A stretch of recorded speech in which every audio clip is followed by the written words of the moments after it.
Hola, apreciados y queridos hermanos y amigos. Dios les bendiga grandemente. De nuevo, otra oportunidad maravillosa tenemos para compartir la palabra de Dios en esta ocasión. En la lección número 10, Poder de lo harto contra las huestes de maldad. Seguimos en esta interesantísima serie de estudio acerca de la batalla espiritual.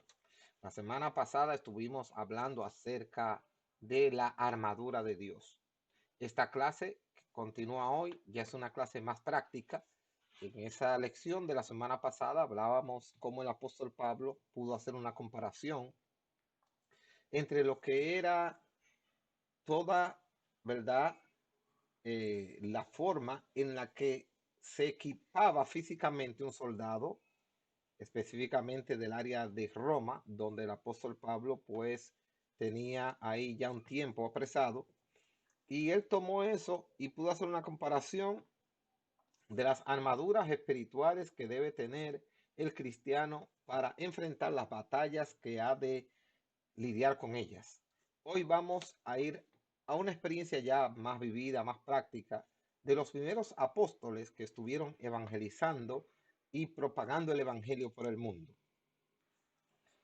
Vamos a tener la lectura en Lucas capítulo 24, verso 49. Dice: He aquí yo enviaré la promesa de mi Padre sobre vosotros, pero quedaos vosotros en la ciudad de Jerusalén hasta que seáis investidos de poder desde lo alto. Lucas 24, 49. Dice, la verdad práctica. Las obras de las tinieblas son demolidas por el poder de Dios en el trabajo de predicación del Evangelio de Cristo. La lectura se encuentra en Hechos capítulo 8, verso 5, desde el 15, perdón, desde el 5 hasta el 13, y luego vamos a tener desde el 18 al 21. Dice, entonces Felipe descendió a la ciudad de Samaria, les predicaba a Cristo, y la gente unánime escuchaba atentamente las cosas que decía Felipe, oyendo y viendo las señales que hacía, porque de muchos que tenían espíritus inmundos salían estos dando grandes voces, y muchos paralíticos y cojos eran sanados. Así que había gran gozo en aquella ciudad. Pero había un hombre llamado Simón que antes ejercía la magia en aquella ciudad y había engañado a la gente de Samaria haciéndose pasar por algún grande. A este oían atentamente todos, desde el más pequeño hasta el más grande, diciendo, ese es el gran poder de Dios. Y estaban atentos porque con sus artes mágicas les había engañado mucho tiempo, pero cuando creyeron a Felipe, que anunciaba el evangelio del reino de Dios y el nombre de Jesucristo, se bautizaban hombres y mujeres. También creyó Simón mismo, y habiéndose bautizado estaba siempre con Felipe, y viendo las señales y grandes milagros que se hacían, estaba atónito. Cuando cuando vio Simón que por la imposición de las manos de los apóstoles se daba el Espíritu Santo, les ofreció dinero, diciendo, dadme también a mí este poder, para que cualquiera a quien yo le impusiese las manos reciba el Espíritu Santo. Entonces Pedro le dijo, tu dinero perezca contigo, porque has pensado que el don de Dios se obtiene con dinero. No tienes tu parte ni suerte en este asunto, porque tu corazón no es recto delante de Dios. Padre, gracias por esta lección y permite que sea de edificación para los hermanos, los amigos, y nos impacte en nuestra vida de una manera positiva para ser cristianos más eficaces, Señor. Gracias en el nombre de Jesús. Amén. Pues hermano, interesante lección la que tenemos en este día acerca de esa experiencia vivida por Felipe cuando estuvo evangelizando en Samaria, demostrando de esta manera el impacto que puede tener el poder de Dios en la vida de los que ya le sirven, pero también de los que aún no han creído. Felipe, hermanos, tenía un gran reto, porque Felipe fue a predicar a la ciudad de Samaria, una ciudad conflictiva en términos históricos que vamos a estar analizando aquí, porque es importante conocer esa parte. y allí Dios mandó a Felipe. Pero recordemos nosotros, hermanos, que en Mateo 10:25, Jesucristo había dicho, en ciudad de samaritanos no entréis. Y hay mucha gente que dicen que Cristo había prohibido predicarle a los samaritanos. Pero realmente, hermano, lo que sucedía es que en el momento en que Cristo dijo esa expresión, se refería a que los discípulos debían concentrar el trabajo evangelístico en la región de los judíos, los israelitas, antes que ir a Samaria. No era que Cristo estaba prohibiendo ir a Samaria, sino en ese momento él no quería que se dedicara a evangelizar la parte de los samaritanos, porque recordemos que el mismo Señor dijo que él había sido enviado a la casa de Israel. Por lo tanto, su misión primordial en ese momento de su ministerio de los 3 años era anunciar el reino y presentarle el mensaje a la casa de Israel. Para luego de haber concluido esa parte, entonces continuar la expansión del evangelio, no solo hacia Samaria, sino a como dice la palabra de Dios, que recibiríamos poder y seríamos testigos en Jerusalén, en Samaria y hasta lo último de la tierra, para no dar el detalle de todas las localidades que ahí dice en ese texto. Pero debemos comprender el alcance real que pretendía Jesucristo que llegara el Evangelio. Sin embargo, en el momento en que él dice ese texto, es un momento coyuntural de su ministerio. Pero vamos a hablar acerca de Samaria. Allí llegó la palabra de Dios, llevada por Felipe, guiado por el Espíritu Santo, y trajo gozo, trajo liberación, trajo sanidad, trajo felicidad a la gente, sobre todo trajo salvación a la gente de Samaria. Pero vamos, aunque esa parte es interesante, es bueno que sepamos que fue un gran reto para Felipe el hecho de ir a una área geográfica que era realmente muy contradictorio, muy problemático, ir un judío a predicar a Samaria. La pregunta es ¿por qué? Estimado hermano, y presten atención. Miren lo que pasó. Los samaritanos eran los israelitas que se mezclaron con pueblos extranjeros durante el periodo de la dispersión de las 10 tribus del norte, en el año 722 a.C. Con el pasar del tiempo, esta mezcla vino a ser también religiosa.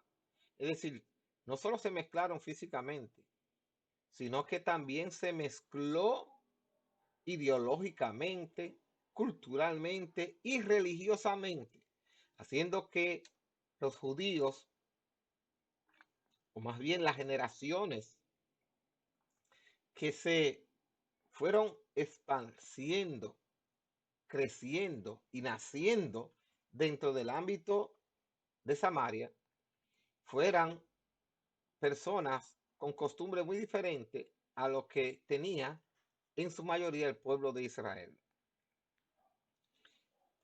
El Evangelio de Juan resume la relación de estos pueblos. En Juan 4:9 pueden leerlo, oiga lo que dice. Judíos y samaritanos no se tratan entre sí. Lo que nosotros podemos deducir de este texto es que había prácticamente una separación. Había una situación que de rechazo entre un pueblo y otro pueblo. La pregunta es, ¿por qué estaba esa situación? ¿Qué había pasado? ¿Qué era lo que había acontecido? ¿Por qué estaba esa situación tan tensa entre hermanos que eran de una misma nación? Pues ya le dimos parte de ello. Era porque los samaritanos se habían mezclado. Ahora, ¿cómo llegó a ocurrir eso? ¿Qué pasó históricamente que estas cosas se dieron? Vamos a analizar lo que dice la historia bíblica. Esto es lo que nos dice la historia bíblica. Miren, la ciudad de Samaria fue fundada por el rey Acab, por el padre del rey Acab. Él reinaba sobre las 10 tribus del norte. Recuérdense que el reino de Israel se dividió en dos reinos, el reino del sur y el reino del norte, una vez muere Salomón, lo cual creó una separación de 10 tribus y 12 tribus. Las 10 tribus del norte que se apartaron de Jerusalén, porque Jerusalén quedó entonces en las dos tribus del sur. Jerusalén se consideraba la capital religiosa del pueblo de Israel y hasta el día de hoy lo es, porque allí fue donde Salomón erigió el templo. Pero cuando se divide históricamente entre dos reinos, el del norte y el del sur, los pueblos del sur condenaron a los del norte por querer tener otra capital, otro templo religioso que no fuera Jerusalén. Ahora bien, lo que hace el padre del rey Acab es que le compra en el nombre del rey de esa época era Omri, y compró un monte de un ciudadano llamado Semer. Es decir, el rey Omri de Israel de ese momento le compra a un ciudadano llamado Semer un terreno. Por eso entonces la ciudad que se funda en ese momento en nombre al honor a quien se le compra, se le atribuye y se le establece el nombre de Samaria. Eso lo pueden ver ustedes en Primera de Reyes, capítulo 12, el verso 19 y el verso 20. Y en homenaje al dueño anterior, hizo de ella la capital del reino del norte. Es decir, hizo a Samaria la capital del reino del norte. Ahora había dos capitales en Israel, la del reino del norte, que era Samaria, y la que había sido la capital previamente antes, durante el reinado de David, durante el reinado de Saúl, durante el reinado de Salomón, que era Jerusalén. Pues los israelitas del lado sur se enojaron por esto con los israelitas del lado norte y sobre todo con la ciudad de Samaria. Fíjese de dónde viene ya el celo. No estamos hablando, hermanos, de que los samaritanos propiamente en sí, como pueblo, como nación, quisieron hacer esto.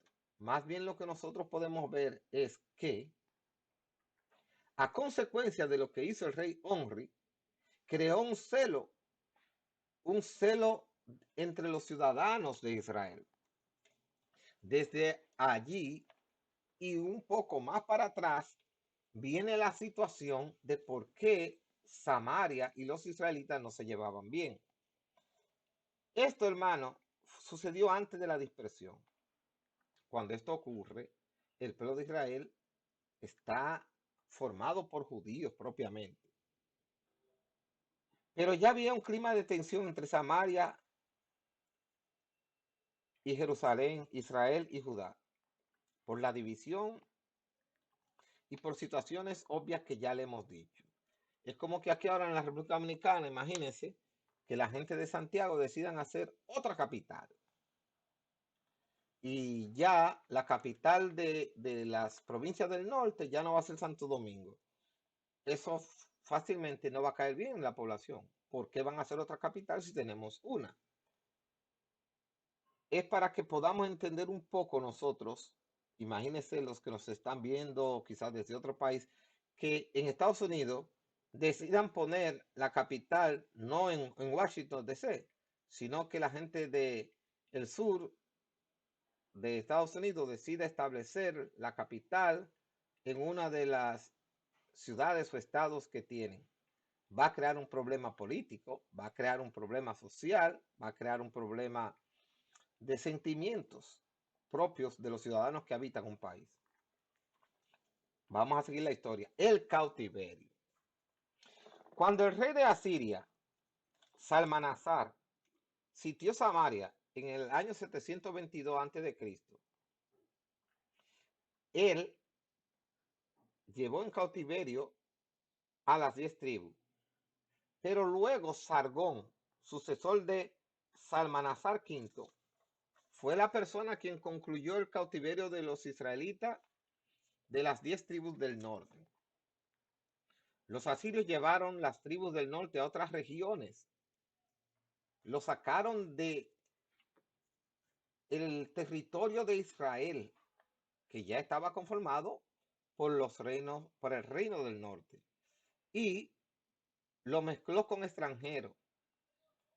Pero él no lo mezcló llevándose a los israelitas hacia los extranjeros. Él los hizo cautivos, los sacó del territorio y trajo extranjeros a vivir a la tierra del reino del norte y hizo que convivieran, que se casaran, que se mezclaran culturalmente, que se mezclaran ideológicamente, que se mezclaran en el lenguaje, que se mezclaran políticamente, que se mezclaran humanamente, provocando para los judíos un mal, en el sentido de que los judíos, ustedes saben que son celosos, ellos no se casan con personas de otra nación, de otra creencia, de otra cultura. Eso creó y desestabilizó las creencias fundamentales del pueblo de Israel. De ese modo, ¿qué eran los hijos de una israelita con una persona que no era israelita? Ellos no los reconocían como tales porque genealógicamente no correspondía a nadie de Israel, por lo tanto se rompía el vínculo de la genealogía sanguínea y ese hijo que nacía de ahí en adelante, ya ellos no le llamaban israelita porque no venía de ninguno de los descendientes primitivos de ellos, de sus padres originales. No podían seguir la genealogía sanguínea de los padres de Israel, Abraham, Isaac, Jacob. Esto produjo, hermano, mucho malestar. Los samaritanos, cuando como pueblo que seguían estando en el pueblo de Israel, se fueron independizando y tomando acciones distintas a los del reino, porque acuérdense que ya teníamos dos reinos, el del sur y el del norte. Mientras que el reino del sur escogió toda la palabra de Dios, los profetas, el Pentateuco, los salmos, Cantar, Eclesiastés, todos esos libros como libros sagrados que podían leer y escudriñar las Sagradas Escrituras. La parte del reino del norte, dirigida, ¿verdad?, por el pueblo de Samaria, solamente aceptaba el Pentateuco como libro que podía ser leído, compartido y escudriñado, y para servirle de guía. Bendito sea el nombre de Dios para siempre. Aleluya. Nosotros podemos ver esta situación, hermano, en un hecho muy significativo. Cuando estaban reconstruyendo el templo de Jerusalén, luego que retornan de la cautividad, también los del lado del sur, en el momento en que fueron cautivos y regresaron, vamos a ver lo que dice el libro de Esdras capítulo 4, del 1 al 3, a ver qué pasó en ese momento. Dice así: oyendo los enemigos de Judá y de Benjamín que los venidos de la cautividad edificaban el templo de Jehová, Dios de Israel, vinieron a Zorobabel y a los jefes de casas paternas y les dijeron: edificaremos con vosotros, porque como vosotros buscamos a vuestro Dios, y a él ofrecemos sacrificio desde los días de Esar-Adón, rey de Asiria, que nos hizo venir aquí. Zorobabel, Jesúa y los demás jefes de casa paterna de Israel dijeron: no nos conviene edificar con vosotros casa a nuestro Dios, sino que nosotros solos la edificaremos a Jehová, Dios de Israel, como nos mandó el rey de Ciro, rey de Persia.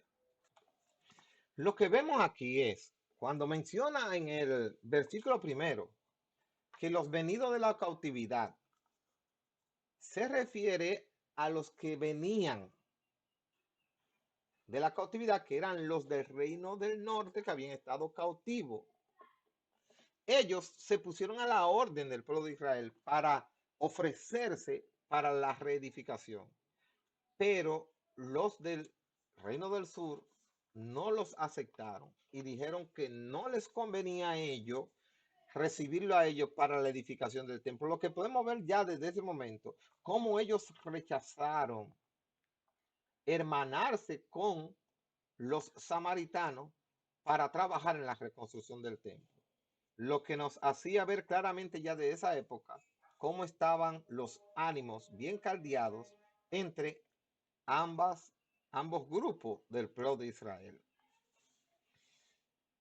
Hermanos, aún así, ellos esperaban, según lo que nos dice Juan 4:25, ellos sí esperaban, bendito sea el nombre del Señor, al Mesías. Dice así, le dijo la mujer, sé que ha de venir el Mesías, llamado el Cristo. Cuando Él venga, nos declarará todas las cosas. Bien, amados hermanos, el Evangelio entre los samaritanos. A partir de la llegada del Señor Jesús, Cristo es que abre la puerta de nuevo para reunificar a los israelitas como una sola nación y devolverle el valor y la consideración necesaria a los samaritanos. Allí, en Lucas 9, del 52 al 53, nos dice, y envió mensajeros delante de él, los cuales fueron y entraron en una aldea de los samaritanos para hacerle preparativo. Pero no los recibieron porque su intención era ir a Jerusalén. Al ver esto, Jacobo y Juan, sus discípulos, le dijeron, Señor, ¿quieres que mandemos que descienda fuego del cielo como hizo Elías y los consuma? Entonces, volviéndose, los reprendió diciendo, vosotros no sabéis de qué espíritu sois, porque el Hijo del Hombre no ha venido para perder las almas de los hombres, sino para salvarlas. Cuando Cristo, en su ministerio, pasa por Samaria y decide allí entrar, dice que ellos no los recibieron. ¿Quiénes no recibieron? Los samaritanos. ¿Por qué no los recibieron? Porque ellos expresaron que su intención era ir a Jerusalén, pero en ese momento, quizás por el cansancio, por el horario, era necesario que ellos acamparan o se detuvieran a descansar en un lugar en Samaria. Pero cuando escucharon que era para Jerusalén que iban, ya no lo quisieron aceptar, porque recuérdese, y no vamos a repetirlo, ya tenemos la historia de dónde viene el problema de Samaria, que se convirtió en la capital del reino del norte, y Jerusalén quedó siendo la capital ya establecida previamente del reino del sur. En la reacción que vemos de los discípulos, lo que nosotros vemos ahí es una reacción, hermano, realmente, que está prejuiciada en base a alguna animaversión, alguna reacción fuerte, que los discípulos reaccionan y le dicen que si mandan como Elías y pide que descienda fuego del cielo y los consuma. Pero era porque eran los samaritanos. Y ahí mismo Cristo aprovecha y le dice que Él no ha venido a eso, que Él no ha venido para perder las almas de los hombres, sino para salvarlas. Qué contundente fue ese mensaje del Señor, queriéndole decir, los samaritanos, igual que los israelitas, igual que todo el mundo, necesitan ser salvos. Yo he venido para salvar a la persona, no para destruirla, no para hacerle daño. Lo que nosotros podemos ver aquí, hermano, entonces, es cómo empieza la buena reacción de Cristo hacia los samaritanos de no controversia, sino más bien de unificarlo. Sin embargo, hermanos, sabemos que los samaritanos recibieron a Jesús y creyeron en su mensaje como resultado del testimonio de la mujer samaritana. Eso nosotros lo vemos en la historia. Le vamos a dar la cita, pero no la vamos a leer en Juan capítulo 4 del 39 al 42 y el pasaje del buen samaritano, cuando Cristo compara quién es el prójimo, cuando le hacen esa pregunta, Jesucristo toma como ejemplo a un samaritano, queriendo decir que él no tenía problema con hablar de los samaritanos y de considerarlos buenas personas, que los discípulos entendieran eso y la audiencia que lo escuchaba, que los samaritanos podían ser tan buenos o mejores que un sacerdote judío, que un levita judío. Eso era una palabra fuerte lo que Jesús estaba diciendo en ese momento. Para nosotros es algo sencillo, pero eso era algo trascendental lo que Cristo en ese momento estaba hablándole a los israelitas. Estaba hablando que el pueblo que ellos rechazaban, que el pueblo que ellos odiaban, que el pueblo que ellos culpaban de muchas cosas, Dios los veía como gente buena y capaz de hacer las cosas mejores que aun los propios sacerdotes del pueblo de Israel. Alabado sea el nombre del Señor. Hermano, y cuando Cristo entra ese día, por eso es que ustedes ven que la mujer samaritana le dijo, que tú eres judío, es que los judíos y los samaritanos no nos llevamos entre sí. Es que esa era la realidad. Ellos no se llevaban los unos con los otros. Pero, sin embargo, Cristo habla a esta mujer, le predica la palabra de Dios, la convence de su condición pecaminosa. Esta mujer se convierte, se arrepiente, se le abren los ojos, ve en Jesús el Mesías, predica la palabra de Dios en el pueblo y da a conocer el mensaje de Cristo, y los samaritanos reciben la palabra de Dios. Sin embargo, es posible que luego de Cristo haber ido allá, no es visitado de nuevo por otras personas para predicar el evangelio en Samaria. Pienso que la semilla sembrada a través de la mujer samaritana y de los que creyeron en esa época se convirtieron en evangelistas locales, pero no habían ido israelitas que pertenecían al reino del sur. Entonces allí predicaban la palabra de Dios, pero pasaron años en los que otro evangelista perteneciente al lado sur fuera y predicara el evangelio. Y aquí aparece Felipe. Gloria a Dios. Y vamos a ver y a continuar viendo esta maravillosa historia, cómo el poder de Dios impacta en Samaria y los acontecimientos grandes que sucedieron durante los días que Felipe estuvo predicando, enseñando la palabra de Dios. Bendito sea el nombre de Dios. Bien, hermanos, el poder de Dios entre los samaritanos. Estamos en el punto 2, el 2. Felipe fue impulsado por el Espíritu Santo, de lo contrario no se hubiese atrevido a enfrentar las hostilidades de los samaritanos. Felipe les predicaba a Cristo con poder, de modo que las multitudes prestaban atención a lo que él decía, pues estaban oyendo y viendo las señales que hacía, oyendo y viendo las señales que hacía. Era algo inédito y que atraía a las multitudes, porque de muchos que tenían espíritu inmundo salían esto dando grandes voces, y muchos paralíticos y cojos eran sanados. Versículos 6 y 7 de la lectura que tenemos nosotros en el día de hoy en el libro de los Hechos. El bautismo en el Espíritu Santo. Punto 3 del punto 2. Lo primero que nosotros observamos aquí es que Felipe llega a Samaria y comienza a predicar un evangelio, pero un evangelio seguido de la promesa de Cristo de que, y estas señales seguirán a los que creen, en mi nombre echarán fuera demonios, sobre los enfermos pondrán sus manos y sanarán, y si bebieran o comieran alguna cosa mortífera, no les hará daño. Lo que nosotros podemos ver aquí, la importancia de las señales y cómo las señales que Jesús les permitió y nos permite a nosotros, los hijos de él, tener, impactan en las vidas de las personas que reciben el mensaje. Mire cómo era que ellos estaban oyendo y viendo las señales que hacían. Oían el mensaje, pero veían las señales. Hoy lo que nos falta a la iglesia es las señales.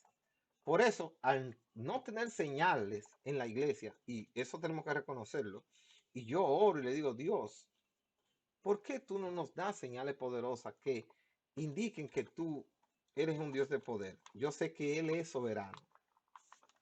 Yo sé que Dios hace lo que Él desea y como quiera. Y yo no soy quien para juzgar a Dios. Pero me preocupa y me mueve a esa inquietud que a veces se la hago a Dios en oración y cuando estoy en días de retiro y de ayuno. Porque hermano, a falta de las señales, pues vienen cualquier cosa. Vienen los espectáculos, vienen las actividades sensacionalistas en la iglesia, vienen la sustitución de las señales por otras cosas que puedan llenarnos humanamente hablando. A veces no son pecaminosas ni tienen nada de malo, pero hace falta la señal. Vamos a orar como iglesia para que haya señal, porque cuando eso pase, nuestros auditorios le va a pasar lo mismo que la gente de Samaria, que estaban oyendo y viendo las señales que hacían. Una de las señales que allí pasaban, además de libertar a los demonios y de sanar, porque habían, dice aquí, paralíticos y cojos eran sanados, había mucha alegría en la ciudad con la llegada de Felipe, que bautizaba a hombres y mujeres. Mire, en esa época, hablar de que algo que venía de Dios le era impartido tanto a hombres como a las mujeres de manera igualitaria era algo revolucionario. Dios nunca ha tenido diferencia con los sexos. Que la humanidad haya establecido eso y nosotros querramos entonces establecer eso como que fue Dios que lo hizo, es un pecado, es una maldad. Hay muchas cosas que se le quieren atribuir a Dios y a la iglesia porque lo hizo la iglesia católica o porque lo hizo un pastor o porque lo hizo una persona que predicaba el evangelio y con sus prejuicios humanos, que es de humano tenerlos, entonces sencillamente nosotros queremos culpar a todo lo que Dios ha hecho cuando no es así. Felipe allí impartía el Espíritu Santo a hombres y a mujeres. La noticia de estos hechos llegó a la iglesia de Jerusalén, de lo que estaba haciendo Felipe. Felipe estaba solo, en una ciudad que no quería saber de los judíos, en una ciudad que se odiaban ellos dos, y allí estaba Felipe, usado por Dios, predicando el evangelio, llega hasta Jerusalén, y los apóstoles que estaban en Jerusalén dicen, no, pero no podemos dejar a Felipe solo. Y entonces de allí descienden Pedro y Juan para apoyar a Felipe en su trabajo evangelístico en Samaria, los cuales trajeron lo que todavía faltaba a los samaritanos. Felipe le predicaba la palabra y tenía señales, pero el apóstol Pedro y Juan llevaron con ellos lo que el Señor les había enseñado, el bautismo del Espíritu Santo. Al llegar a Samaria, se unieron al evangelismo, a la predicación, y allí tocando a los nuevos creyentes, ¿qué sucedía? Que recibían el bautismo del Espíritu Santo. En el verso 13. ¿Qué quiere decir eso, hermano? Ellos estaban usando parte de las armas que Dios nos ha dado para enfrentar, aunque nosotros no lo vemos, lo que estaban haciendo estos siervos de Dios era como soldados, enfrentando espiritualmente el reino de las tinieblas a través de la predicación, salvando las almas, sanando los enfermos, liberando los cautivos, a los endemoniados, orando. Todo eso era destruyendo las fortalezas espirituales. Cuando tú haces eso, hermano, tú estás en batalla porque tú estás destruyendo a tu enemigo. Pero nosotros solamente vemos que estamos en batalla si llovió y no podemos ir a la iglesia. Vemos que estamos en batalla si no tenemos trabajo. Vemos que estamos, hermano, esos son muchas de esas cosas, son situaciones normales en la vida. La verdadera batalla es a nivel, por eso es que el apóstol Pablo dice, nuestra lucha no es contra sangre ni carne, no se refiere a que si aquel me peleó, yo tengo que ver que no es él, sino que es Satanás y los demás. No solo se refiere a eso, se refiere a que tenemos que concentrarnos como cristianos y entender que estamos batallando espiritualmente, que nuestra lucha es enfrentar el reino. ¿Qué estaba haciendo Felipe? ¿Qué estaba haciendo Juan? ¿Qué estaba haciendo Pedro? Ellos estaban precisamente enfrentando, batallando contra las fuerzas espirituales cuando predicaban el evangelio, cuando imponían las manos y llegaba el Espíritu Santo a los samaritanos, cuando los enfermos eran sanados, cuando los endemoniados eran libertados. Estaban, hermanos, lanzando dardos, bombas, cañones contra las fuerzas espirituales de maldad. pero vamos a seguirnos gozando en esta clase. Gloria sea el nombre del Señor. Felipe en Samaria y Simón el mago, un personaje que aparece en esta historia. Antes de Felipe llegar a Samaria, allí había un mago que se llamaba Simón. Simón, que se atribuía poderes especiales, llegó, hermano, a tener un nombre y a ser idolatrado por un grupo de personas de Samaria. Él practicaba las artes mágicas, supersticiones populares y práctica engañosa bajo la égida del príncipe de la tiniebla. El mundo espiritual existe. Los mediums existen porque hay un mundo espiritual. Hay un mundo espiritual que puede entrar en contacto con el mundo humano si le abrimos las puertas, tanto del lado de Dios, que nos usa para su gloria, como del lado de Satanás, que puede sacarle provecho a esa parte espiritual y confundir, pero no debemos estar confundidos, hermano, porque ese mundo realmente existe. En este contexto de tanta alegría, un pueblo gozoso recibiendo la palabra de Dios, sanándose a los enfermos, libertando a los cautivos, bautizándolo a los nuevos creyentes, Pedro y Juan, poniéndole las manos, hermano, allí entonces hay alguien, dice, que antes ejercía la magia en aquella ciudad y había engañado a la gente de Samaria haciéndose pasar por algún grande. ¿Por qué dice la palabra de Dios que había engañado a la ciudad haciéndose pasar por algún grande? Bueno, hermano, porque ya ellos lo están viendo desde el punto de vista espiritual. Ellos sabían que Simón propiamente no podía tener ningún poder. Podía ser usado por un espíritu, no de un ángel bueno, sino de los ángeles caídos, que le daban la facultad de él poder manifestar los poderes de esos espíritus inmundos, y por lo tanto la gente veía que Simón podía decir cosas, como sucedió con la muchacha que adivinaba, que podía hacer cosas, y eso lo deslumbraba a ellos, pues son las cosas que pueden hacer los espíritus. Son superiores a las que podemos hacer nosotros como humanos, porque son cosas que, primero, no son cosas que nosotros dominamos, porque no es el área ni el espectro de nosotros trabajar, porque como humanos Dios nos limitó. Los espíritus tienen otra parte que pueden trabajar y influenciar.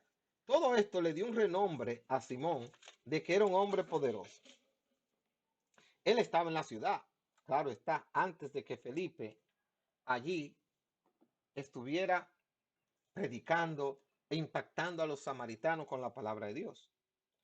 Inclusive, oiga cómo era reconocido por la población. En el verso 10 de la lectura que tenemos, de Hechos 8, dice que él era conocido, Simón, no Felipe, Simón, como el gran poder de Dios.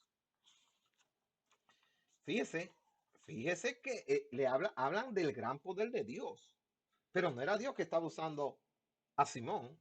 Sin embargo, la gente atribuyen todas esas cosas espirituales y milagrosas a Dios, aun cuando no vengan de Dios. ¿Por qué? Lo relacionan porque entienden que Dios es el que puede hacer milagros. Pero no solo Dios hace milagros, no solo Dios hace cosas espectaculares. Los espíritus inmundos y los ángeles caídos tienen la capacidad de hacerlo. Por eso es que tenemos que tener discernimiento de espíritu, hermano, para saberlo. Sin embargo, no pasaba de ser un embustero. ¿Por qué? Porque Satanás es el padre de mentira. Y lo que él produce son cosas mentirosas, engañosas. Porque mientras Simón hacía eso, no les predicaba a la gente de cambiar sus vidas, de tomar una decisión, de enderezar sus caminos. No, él se aprovechaba y había que pagarle dinero para él hacer sus actos de magia. Simón se convierte. El texto sagrado afirma, también creyó Simón mismo y habiéndose bautizado, estaba siempre con Felipe. Oiga, ¿cómo era que andaba Simón? ¿Cómo era que estaba Simón? Siempre con quién? Con Felipe. Y viendo las señales y grandes milagros que se hacían, estaba atónito. Simón dijo, wow, pero el poder que tiene esta gente es una cosa diferente al que yo había conocido. Ese poder es fuerte. El poder que Dios nos ha dado a ti, a mí, es un poder fuerte. Es un poder grandioso. Usemos este poder en el nombre de Jesús para nuestras situaciones. Usémoslo, hermano. Eso es lo que Dios nos ha mandado a nosotros hacer. ¿Y qué decía entonces, hermano?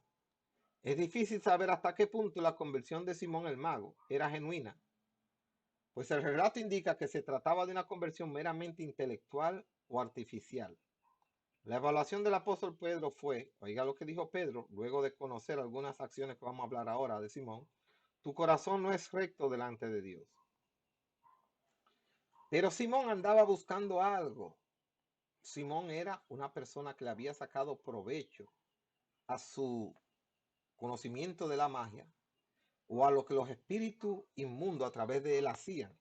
Por lo tanto, Simón le hace una oferta, hermano, y no comprende bien el poder de Dios. Y le dice entonces a ellos que si en cuanto le podían vender, que si él podía comprar lo que tenían ellos para él poder tener ese poder. Y es cuando Pedro lo reprende. El poder de Dios no se puede comprar, hermano. Esta actitud no coincide con la postura de un nuevo creyente convertido que todavía no comprende la naturaleza de la fe cristiana.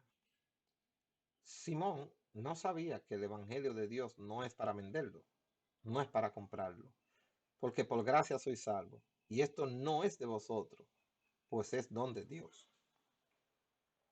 Parece que Simón imaginó haber descubierto una nueva fórmula mágica al ver lo que hacían ellos, pero quizás Simón intentó hacerlo, pero no le salía.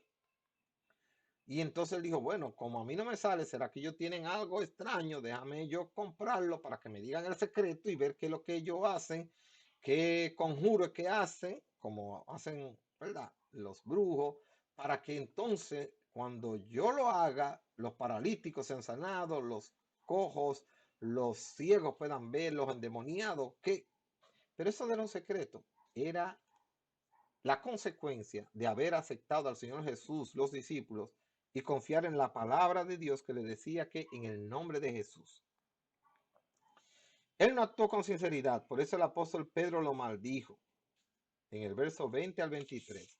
Vamos a leer la lectura para que veamos un poco. En el verso 18 del capítulo 8. Cuando vio Simón que por la imposición de las manos de los apóstoles se daba el Espíritu Santo, les ofreció dinero, diciendo, dadme también a mí este poder para que cualquiera a quien yo impusiese las manos reciba el Espíritu Santo. Entonces Pedro le dijo, tu dinero perezca contigo, porque has pensado que el don de Dios se obtiene con dinero. No tienes tu parte ni suerte en este asunto, porque tu corazón no es recto delante de Dios. Simón, pienso que como creyente inexperto, no conocía ni entendía la naturaleza de las cosas divinas, que no son para comprarla, son obsequio de Dios para nosotros los que aceptamos sinceramente el Evangelio de Dios. Por eso se hizo popular decir simonía a todo aquel que pretendía comprar o vender cosas espirituales. Los discípulos de Simón todavía están por ahí, gente que intenta negociar con el poder del mundo espiritual. E inclusive hay gente que intenta comprar o vender e intercambiar las cosas de Dios por cosas materiales. Pero nosotros podemos ver aquí varias cosas, hermano, importantes. La batalla espiritual se pelea en el mundo espiritual.